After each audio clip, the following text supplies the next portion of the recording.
এখানে যে প্রশ্নটি নিয়েছি, প্রশ্নটিতে বলেছে x square minus 22x plus 105 equals to 0 সমীকরণের বীজদ্বয়ের পার্থক্য নির্ণয় করো। তাহলে প্রথমে আমরা সমীকরণটা এখানে নিয়ে নিব। সমীকরণটা আছে x square minus 22x plus 105 equals to 0, বা এটাকে যদি আমরা এখন মিডল টার্ম করি তাহলে দেখো কত বেরোচ্ছে।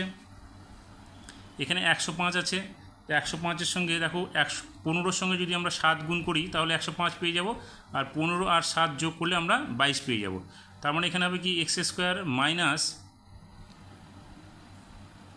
15x minus 7x plus 105 equals to 0, বা এখান থেকে এই প্রথম দুটো থেকে যদি আমরা এক্সটাকে কমন নিই তাহলে এখানে এক্স মাইনাস 15, এখানে 7 কমন নিলে এক্স মাইনাস 15 হয়ে যাবে ইকুয়াস টু 0। তাহলে এখানে আমরা কী পাচ্ছি, x minus 7 into x minus 15 equals to 0। এখানে যেহেতু দুটি রাশির গুণফল 0 আছে তাহলে আমরা একটি রাশির সমান জন্য 0 লিখতে পারি। সেক্ষেত্রে আমরা এখানে কী পাবো, এক্স মাইনাস 7 ইকুয়াস টু 0, বা এক্স ইকুয়াস টু কী পাবো 7, অপরপক্ষে কী পাবো এক্স মাইনাস 15 ইকুয়াস টু 0, যেখানে এক্স ইকুয়াস টু কী হবে 15। তার মানে দুটো বীজ পেয়ে গেলাম, একটা হচ্ছে 7, একটা হচ্ছে 15। অতএব